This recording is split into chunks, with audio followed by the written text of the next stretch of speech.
بسم اللہ الرحمن الرحیم۔ محترم حضرات، ابھی ہم نے سب نے سنا ہے کہ بنگلہ دیش میں ٹونگی میدان میں بہت بڑا ہنگامہ ہو گیا ہے۔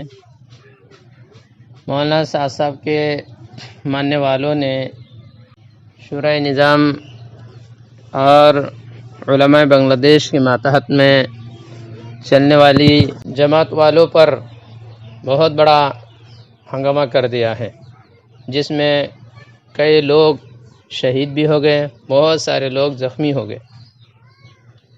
اس معاملے میں ایک بات میں بتاتا ہوں کہ پہلی بات تو یہ ہے کہ ابھی بھی مولانا سعد صاحب کے ماننے والے جو لوگ ہیں وہ پروپیگنڈا اور غلط افواہیں پھیلا رہے تھے کہ اس میں شورا والوں نے ہنگامہ کیا، اور کسی نے کوئی ایک خط بھی مولانا زبیر صاحب کے نام میں لکھا ہے کہ شورا والوں نے یہاں ہنگامہ کیا ہے۔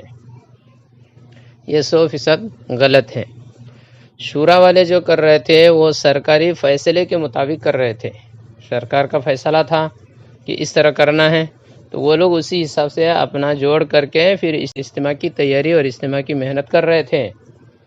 اسی دوران ان لوگوں نے سرکار کے فیصلہ کے خلاف یہ مطالبہ کیا کہ ان کو 5 دن کا جوڑ کرنے دیا جائے، اور اس میں یہ بھی مطالبہ ان کا تھا کہ مولانا سعد صاحب کو بھی لایا جائے۔ یہ دونوں بات سرکار کے فیصلہ کے خلاف تھی، اور ساتھ ساتھ میں اجتماع کی تیاری بھی ہو رہی تھی، اس لیے ان لوگوں کو 5 دن کے جوڑ کرنے کے لیے اجازت نہیں دے پا رہے تھے، اور وہ لوگ جوڑ نہیں کر پا رہے تھے۔ اب وہ یہ کر نہ پانے کی وجہ سے ان لوگوں نے کیا کیا، چپکے سے رات کو ان لوگوں کے اوپر حملہ کر دیا، اور اس طرح سے سوئے ہوئے لوگوں پر حملہ کیا۔ ادھر سے وہ لوگ بس بالکل انجانے میں مارے گئے، کاٹے گئے، ذبح تک کر رہے ہیں۔ یہ لوگ ایسے جانور لوگ ہیں۔ بہرحال یہ معاملہ جس میں تو 100% ان لوگوں کی غلطی ہے۔ اس کا سب سے بڑا ثبوت ابھی سرکار کے سامنے ہے۔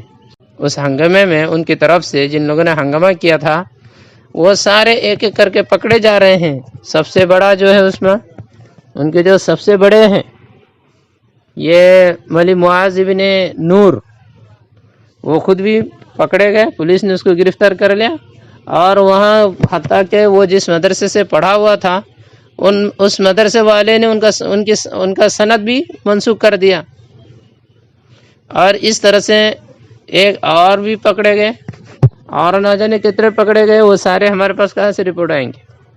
بہرحال ایک ایک کر کے جتنے نے ایسے کیا سب پکڑے جا رہے ہیں۔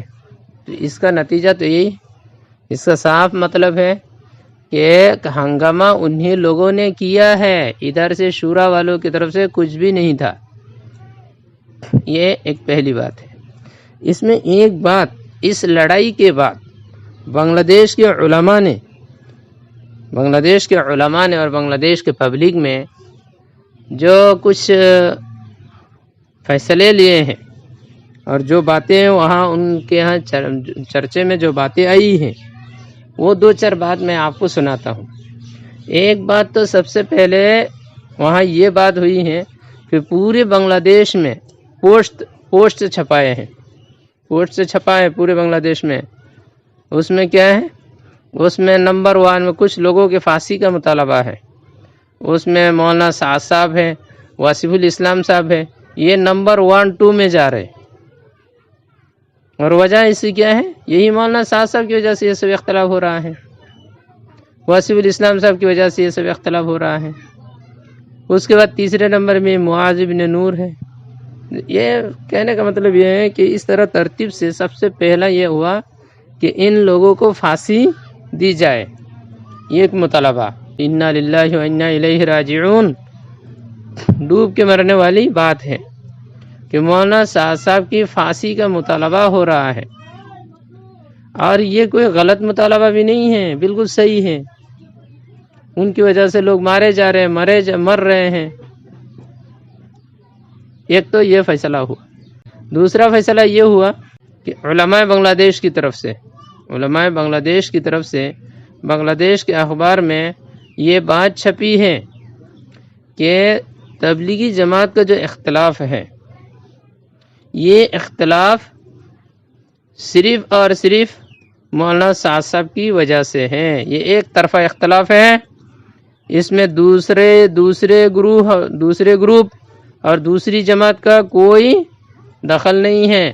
اختلاف صرف مولانا سعد صاحب کی وجہ سے ہے، اور وجہ ان لوگوں نے پھر بتایا ہے کہ وجہ یہ ہے کہ مولانا سعد صاحب دو کام کرتے ہیں۔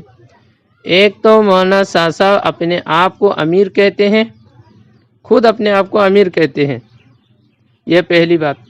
دوسری بات، مولانا شریعت کے خلاف بات کرتے ہیں، مولانا شریعت کے خلاف بات کرتے ہیں، قرآن حدیث میں تحریف کرتے ہیں، اور مولانا قرآن حدیث میں تحریف اور قرآن حدیث کے خلاف کرتے رہے اور علماء خاموش رہے، یہ ممکن نہیں ہے، یہ نہیں ہو سکتا ہے۔ کوئی بھی آدمی قرآن حدیث کے خلاف کرے، دین اور شریعت کے خلاف کرے تو علماء خاموش رہے، ایسا نہیں ہو سکتا ہے۔ تو اس طرح مولانا کی قرآن و حدیث اور دین کے خلاف کرنے کی وجہ سے علماء کو مجبور ہونا پڑا مولانا کے خلاف کرنے کے لیے، اس لیے یہ اختلاف آیا ہے۔ آگے یہ بھی کہتے ہیں کہ یہ جو اختلاف ہے، یہ اختلاف ساری دنیا مل کر ختم نہیں کر سکتی ہیں، کیونکہ کسی کے اختیار میں ہے ہی نہیں، کوئی اختلاف نہیں کر رہے۔ یہ اختلاف صرف ایک آدمی ہی ختم کر سکتا ہے، اور وہ ہے مولانا سعد صاحب۔ مولانا سعد صاحب اگر چاہے تو وہ 1 منٹ میں یہ اختلاف ختم کر سکتے ہیں۔ کیا کہہ رہے؟ یہ کہہ رہے کہ اگر مولانا سعد صاحب چاہے تو یہ اختلاف 1 منٹ میں ختم ہو سکتا ہے، اور اگر وہ نہ چاہے تو یہ اختلاف دنیا کے کوئی بھی ختم نہیں کر سکتے، پوری دنیا مل کر ختم نہیں کر سکتے ہیں۔ یہ بنگلہ دیش والوں ہی کا کہنا نہیں ہے، بہت سال پہلے دارالعلوم دیوبند نے ان کے خلاف فتویٰ دیا، اگر یہ فتویٰ ختم ہو جائے تو اختلاف ختم۔ اور اس طرح سے حضرت مولانا مفتی زید صاحب دامت برکاتہم العالیہ نے، انہوں نے اپنی کتاب، باقاعدہ کتاب لکھی، اس کتاب میں بھی ہے کہ یہ اختلاف جو پوری دنیا میں ہو رہا ہے، یہ اختلاف مولانا سعد صاحب اگر چاہیں تو یہ اختلاف 2 جملے میں ختم کر سکتا ہے، 1 منٹ میں ختم کر سکتا ہے۔ لیکن افسوس اس بات پر ہے کہ یہ 2 جملے مولانا کیوں استعمال نہیں کر پا رہے، اور یہ 1 منٹ میں جس کام کو ختم کر سکتے ہیں، اور یہ کام مولانا آج تک کیوں ختم نہیں کر رہے۔ یہ قابل غور بات ہے، یہ قابل غور بات ہے، سوچنے کی بات ہے کہ 1 منٹ میں جو معاملہ حل ہو سکتا ہے، یہ معاملہ اتنے سالوں سے کیوں ختم نہیں ہو پا رہا ہے۔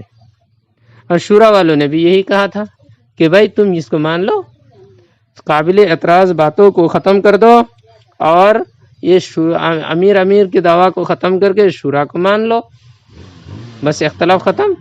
لیکن مولانا سعد صاحب اتنی مختصر سی بات کو کیوں نہیں مان پا رہے ہیں، یہ اللہ ہی کو معلوم ہے۔ حالانکہ ہمارے خیال کے مطابق یہ تو کوئی ایسی بات نہیں ہے۔ جب لوگ کہہ رہے ہیں کہ بھائی آپ کی وجہ سے اختلاف ہو رہا ہے، تو آپ اس اختلاف کو ختم کر دیجئے۔ آپ کی وجہ سے اختلاف ہو رہا ہے تو آپ اس کو ختم کر دیجئے، آپ اس کو کر بھی سکتے ہیں، کیوں نہیں کر رہے؟ اور پھر اتنا بڑا اختلاف ہوتا جا رہے ہیں۔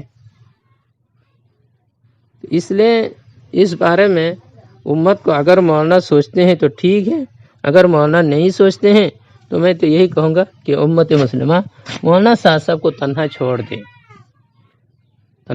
دے اور ان سے الگ ہو جائے، اس طرح بھی یہ اختلاف ختم ہو سکتا ہے۔